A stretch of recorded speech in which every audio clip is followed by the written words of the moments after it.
So let's talk about Assimilators and Vanguards, Unending Swarms and Crusher Stampedes, with an overview of the Tyranids Detachments and which ones are stronger in Warhammer 40k 10th edition.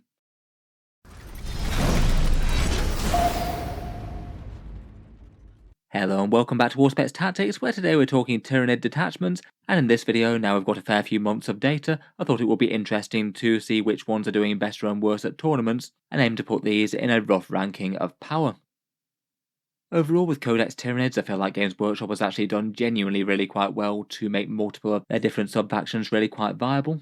Plenty of genuinely quite different ways to play a Tyranids army, and I was kind of interested out of the options to see which ones will be doing particularly well at tournaments, and just generally being strong in games in casual and competitive. When I was setting out to make this video, I thought I'd try and make a rough tier ranking system, kind of similar to how I'd done with the Space Marines recently, looking through each of these detachments, how well they're performing in game, though obviously, as with tier lists in 40k, everything will vary a bit depending on your own miniatures and your playstyle, and just because an option's ranked a bit higher than some others, I wouldn't necessarily always say that it's best for you. However, looking at the numbers a bit, I feel like for the Tyranids, the reality of the situation is that there's 4 detachments that are all just genuinely quite strong and well balanced, and 2 weak ones that are just significantly harder to win with than the rest. For that reason, I have just chosen to rank the detachments in 2 primary tiers, the 2 weaker ones and the 4 stronger ones, though I feel like out of the 4 stronger ones there is maybe one that just noses itself ahead a little bit of the rest if you build around it.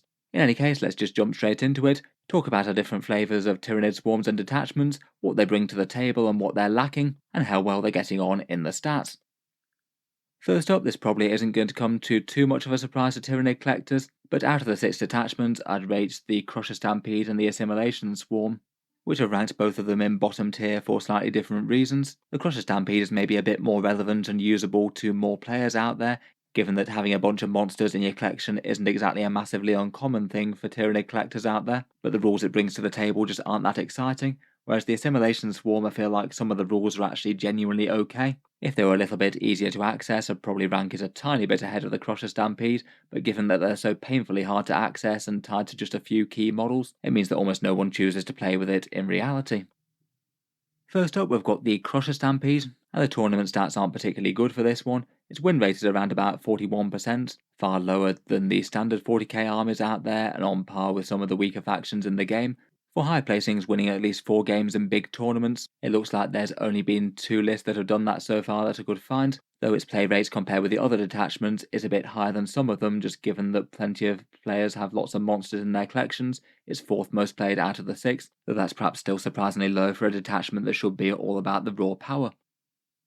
The core rule for the Crusher Stampede just isn't really very good, unfortunately. Monster units get +1 to hit if they're injured, or a +1 to wound as well if they're below half strength, neither of which are particularly bad damage buffs, but it does mean that your force is basically starting out with pretty much no core rule whatsoever, and then it gives your opponent a lot of counterplay by being able to pick off monsters one by one and try and not leave loads of them injured or anything. Realistically, due to not being able to coordinate damage perfectly, you are likely to get at least some benefit out of it over the course of the game, but it will probably be a bit random and scattergun, and there's plenty of good units out there that it just really does nothing for, things like monsters that were hitting or wounding their targets on a 2+ already, and it's particularly painful that Carnifexes run in pairs or in a 3 with Old One Eye can basically never ever benefit from this rule, due to the way that the rules work with counting what's a depleted unit or what's below half strength. It's pretty unfortunate that basically the most iconic Tyranid monster can't make any good use of this unless it's run individually. For the stratagems, you get various bits of monster support, an automatic deadly demise is alright, plus reroll hits in melee is kind of fun. Most of the rest though I wouldn't say are super standout for the CP, and the enhancements as well also aren't really all that great. For the points cost, I'm not particularly tempted by most of them. Obviously, if you're playing this, you will be playing a large amount of monsters, many of which are admittedly really quite solid units. Maleceptors and Exocrines are quite nice Tyranid fire support, the Auspex is fairly fearsome in melee, Old One Eye plus Carnifexes genuinely are quite dangerous, but unfortunately it just looks like even Nidzilla Tyranid lists would generally get better support from other things like Invasion Fleet or maybe Synaptic Nexus, which is kind of sad for the detachment that's supposed to be themed around them. Maybe Games Workshop were just a little bit wary about making it overpowered again like they did in 9th edition perhaps, but it's a bit disappointing that basically out of any of the rules in the detachment, all the sections from the core rule, stratagem and enhancements all feel kind of weak. Next up, for the Assimilation Swarm, that's in a kind of similar place to the Crusher Stampede in tournament stats, a win rate of only around about 42%, even less performance in the big tournament results, only having one 4-win result that I could see. And it is the very least most played of all of the Tyranid detachments, which really doesn't surprise me whatsoever given the model requirements. The core rule for the detachment is that Harvester keyword units holding objectives can heal nearby Tyranids by assimilating them. There's various ways that you can use it, but perhaps the most valuable is when you restore entire models worth of valuable elite infantry, things like Tyrant Guard, Warriors, or Zoanthropes perhaps. That generally seems to be the way that you can get the most points and threat back on the board out of the rule. Unfortunately, the Harvester keyword for the organisms is just very limited in scope. The only units with the keyword are the Auspex, Pyrovore, Rippers, and the Psychophage. I feel like other things that maybe could have been gifted the keyword to help them out, maybe things like the Toxicrine or perhaps the Norn Assimilator given the name, didn't seem to pick it up in the Codex. Most lists that I've seen for this one tend to pretty much max out all of those selections as a result, taking 3 units of each. Arguably, I would say that the Haruspex, Pyrovore, and Rippers are all very solid units in their own right. The Psychophage a bit less so given its points cost. I think it certainly could be cheaper, but giving a 6+ feel no pain to other more valuable stuff maybe isn't the worst in the world, it just feels like perhaps the most niche out of them. Otherwise, for detachment support, I feel like one of the better options is the one that allows you to get your entire army to be +1 to wound against one unit that slays a harvester organism. That could be seriously meaningful if, say, an Imperial Knight takes down one of your harvesters. There's a few interesting ways to get more healing manipulation. That could be pretty meaningful if you could, say, restore, say, multiple Zoanthropes to a unit in a turn. And there are a few good enhancements in this one, a Fight's First one, and I think that Biophagic Flow seems okay to just give you a bit more flexibility as to where that healing goes. The Biomorphology one could be alright on a Tyrant Guard unit perhaps, +1 strength in melee with a potential for more if they kill something. Overall I can see why this detachment doesn't get played very much though, you need some very specific models and quite a lot of them. And even if you do jump through the model hoops that really warp the army in a bit of a strange way, I'd say the rewards for doing so just aren't really all that strong. Again, maybe a bit dependent on the opponent leaving you some units that are half killed to heal up, whereas most of the other detachments give you a lot more tangible direct benefits. That leaves us with the 4 other detachments besides those 2, which I would honestly rank at the same sort of tier. They do seem to have win percentages that are really quite close to each other in terms of tournament performance, though they definitely have nuances. The Vanguard Onslaught seems to have the single best tournament performance, and it's perhaps the one that I rate as a little stronger than the other 3. The Unending Swarm is certainly lesser played compared with the rest, but tends to perform really quite well in events when people max it out, and then both the Invasion Fleet and Synaptic Nexus perhaps feel like the best overall balanced Tyranid detachments, 2 solid options that help out most of the units in the army. They're both solidly the most played of the detachments, and maybe likely to be some of the best options for real players' collections unless they've really built into one of the other detachment styles. Starting off with the little guys though, I thought we'd go for the Unending Swarm first. This is probably the one that I would have been most tempted to rank below the others if I had to. It is far lesser played, at only the 5th most popular out of the 6 detachment, that's behind the Crusher Stampede, though its win rate in tournament seems to be far better at around 48%, and it's got more successful tournament results as well, including one outright win of a grand tournament. The Tyranids don't really have all that many since the Codex dropped. It seems that not really very many people play this, but those that do choose to seem to do fine. The core rule for the detachment is that Endless Multitude units get to surge forward d6 inches towards the enemy when they get shot. Perhaps a bit of a weirdly specific special rule, that one. It could certainly get Hormagaunts a little bit closer to get charged on things they might not have otherwise been able to reach, but it's just really quite big gaining board control, and you can choose whether you want to do it or not, and there is a stratagem to allow you to move towards objectives if that makes more sense. Perhaps the spookiest thing about it though is it can really mess with gunline shooting priorities, as for example you might be trying to take a midfield objective against these guys, and then if you decide to shoot them they're suddenly going to be in combat with you, and then you can't shoot them anymore with any other units. It is perhaps a rule that's a bit more meaningful against gunline style armies though, as opposed to against melee ones. The stratagems are basically all only usable by Endless Multitudes units, and that means that if you're playing this detachment, I think you really need to go pretty much all in on the swarms, probably spending a good 1000 points plus of your army on them before adding Tyranid support to do some damage dealing. Otherwise, with all the benefits that the other detachments bring, you might well have just been better with something like Synaptic or Invasion Fleet. For the stratagems, maybe the scariest one is the one where you get to put a slain swarm back into strategic reserve to come back. That's very nasty on gargoyles who can drop down from deep strike, and I'm sure the opponent won't thank you for another 20 bodies returning to the board. Otherwise, you can do a fairly punchy critical and lethal hit combo with Termagants, critical hits on a 5+, and that becomes sustained hits and lethal hits with a Termagon nearby. And there's a couple of rather nice defensive ones as well, a flat out -1 to hit, and one that gives your unit immunity to blast weapons, which given that you're probably taking a whole bunch of 20 strong units could genuinely save a lot of models. The enhancements I'm not particularly convinced on, they all seem sort of mediocre or bad for the points really. There's one that allows you to put some units in cover at the start of the game, which might be okay if you have to expose some swarms, which you might well do just given the sheer volume of them. And then you can apply all those buffs at will to Termagants, Gargoyles or Hormagaunts, all of which I think are very playable and strong in the detachment. Termagants likely with Spine Fists for some pistol shooting in melee is rather brutal. Hormagaunts like to be in melee more than most, and Gargoyles add yet more movement tricks and trickery to the detachment, and are extra nice with big move blocking things, and their move shoot move just makes them extra hard to catch up with as they're scoring you points in one way or another. Overall, again, I can see why this one is probably one of the least played like the Assimilation Swarm. It seems to make you want to take just an enormous skew list and run easily 100 plus gaunts and likely a lot more. The damage output isn't really going to be all that amazing, though you could back it up with some genuine mainline damage dealers, plus maybe a few of the standard Tyranid forward deploy type things like Neurolictors or Death Leaper for yet more board control.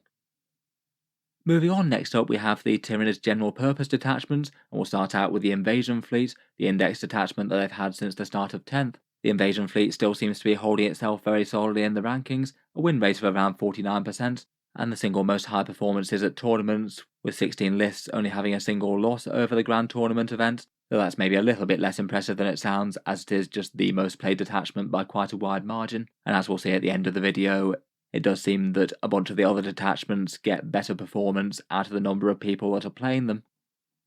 Still though, just judging by the amount of games they're winning, the Invasion Fleet still seems to be a very solid choice.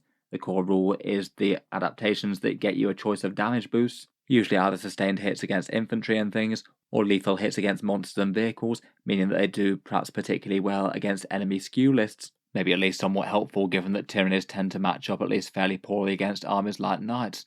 For their stratagems, the big one is the 5+ Feel No Pain that you can just have pop up on any unit to make it tougher. That's really quite nice to access for 1 CP, and can be one good reason to run a Hive Tyrant so you can get that popping up on multiple units per turn. Otherwise, there's some flexible options to jump to other adaptations, and I quite like the one to respawn a lot of Gaunts for 1 CP if you do happen to have a couple of units depleted. For the enhancements, I feel like it's got one of the stronger offerings compared with a few of the other detachments. The Adaptive Biology one is nice for the Feel No Pain, plus going to a 4+ if you get injured. Perfectly adapted for some individual rerolls is fine, and Alien Cunning is quite nice as well. In general, this definitely feels like one of the ones that just helps out most of the Tyranid units. Extra damage output throughout is great, plus the option of extra durability. It's hard to go too far wrong with that. I feel like with the stratagems you probably want at least some of the Endless Multitude units to have the option to regen some, and likely some big tough units that are worthwhile using the Feel No Pain stratagem on could be quite good too. Overall, with the amount of people playing it, it does look like it's still the most favoured choice out of the Tyranids Codex. Looks like it's the one to beat. There's definitely advantages for a force that doesn't force you to tailor yourself to certain options too much, and just use the best datasheets as much as you can. In a similar vein, it looks like Synaptic Nexus is pretty much similarly effective, and another really quite general purpose one, with buffs that help out quite a lot of units. Its win rate looks the same as the Invasion Fleet at 49%, and has a similar amount of top tournament placings despite people playing it quite a lot less. Though still second out of the major detachments, it looks like it gives you slightly better chances of reaching the top tables. For the core rule of Synaptic Nexus, you get 3 turns worth of quite useful buffs for units within Synapse range. 1 turn of +1 to advance and charge, 1 turn of +1 to hit in melee, which is rather nice, and perhaps the best one, 1 turn of a 5+ invulnerable save army-wide. Quite a significant durability increase, particularly for things like the Endless Multitudes and things with bad saves. The core rule perhaps makes you want to take a good amount of melee stuff and a fair amount of Synapse. Then for the stratagems, the Irresistible Will one is perhaps one of the most powerful in the detachment. This is the one where a Synapse unit gets to mark one enemy unit for death, and gives you rerolls of 1 to hit and wound them, and that goes out in an aura of 6 inches for the phase. Could be quite a powerful damage buff in combat, though it's perhaps even better if you're doing focused shooting things. You could have an entire choir of Zoanthropes lining up just to deal some fairly obscene damage to one target, or it's quite nice with things like Exocrines or Maliceptors perhaps. Smothering Shadow is quite nice for some opportunistic mortal wounds if the enemy fails Battle Shock, and there's plenty of options to flex with things like falling back and shooting, or swapping into one of the other detachment buffs. I guess a pop-up 5+ invulnerable could be okay. Some of the enhancements are quite nice as well. -1 damage for 20 points is pretty usable, and I do quite like the Strength 6 AP -2 Neurotyrant upgrade that you can get for 10 points. That makes it into seriously quite a savage Flamer type attack. You can mess with enemy reserves as well. The chance to delay those could be pretty huge in some games at least. Overall, does look like there's at least some things that are kind of heavily encouraged by this, but still the overall rules could be pretty handy for most of the Tyranid units out there in one way or another, whether it's shooting or combat stuff. Though some shooting units plus a Neurotyrant seem like quite a good idea to include. Overall pretty cool that Games Workshop's managed to create a fairly balanced and fairly general purpose to rival invasion fleet. Interesting to have multiple ways to play. Finally we get to the Vanguard Onslaught. I think in reality it's maybe not too much better than the others in terms of stats and things, but perhaps if I had to rank one detachment as king at the moment, it would probably be this one. It does seem to have the best tournament win rate at 51%, and for people placing highly with it in tournaments, it's got 9 high placings, and it does look like if you account for player numbers, given that the Vanguard Invader detachment has played less than the others, it appears that this is actually a more impressive performance compared with Synaptic Nexus and Invasion Fleet, or at least by a little bit. It's played 3rd out of the 6 detachments. Vanguard Invader is at least fairly common on a lot of datasheets, so is a bit more attainable for more people, I think. Rules-wise, the Vanguard Onslaught is the Tyranids Infiltration and Subversion type swarm. All units can fall back and charge, which I think is okay, a bit so-so really. But the good bit of the core rule is that you get advance and charge for the Vanguard Invader organisms, often meaning they're going to be getting the jump on the opponent, not the other way around, with really quite big scary threat ranges.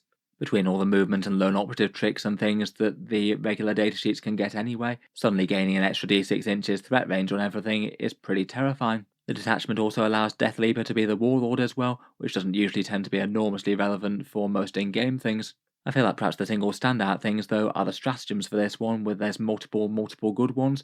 There's one of those return to reserve type rules, where you can pick 2 Vanguard Invader infantry, and they can disappear back into strategic reserve, meaning that things won't be too far out of position and you can keep up the pressure where the opponent exactly doesn't want it. There's a really big one for pop-up protecting units from shooting. They can't be shot outside of 12 inches. It can guarantee a safe objective, or just save an important unit from a massive amount of enemy shooting when they thought they could just line up and delete it. There's one for getting some reserves in early, which is nice, and 1/2 command point 1 for a reactive move of 6 inches, which is very pricey, but in the right circumstances could potentially save a unit from hiding it from shooting, or potentially from shying away from oncoming charging enemies. I feel like perhaps out of any of the detachments, your CP might generate the most scary and useful things to the army compared with most of the other detachments here. Lots of things that could stop a unit from getting hit first, or get the first strike on your opponent. Otherwise, the enhancements I think are alright. One for redeploying units, one for stealth and cover for a lead unit, which is quite good,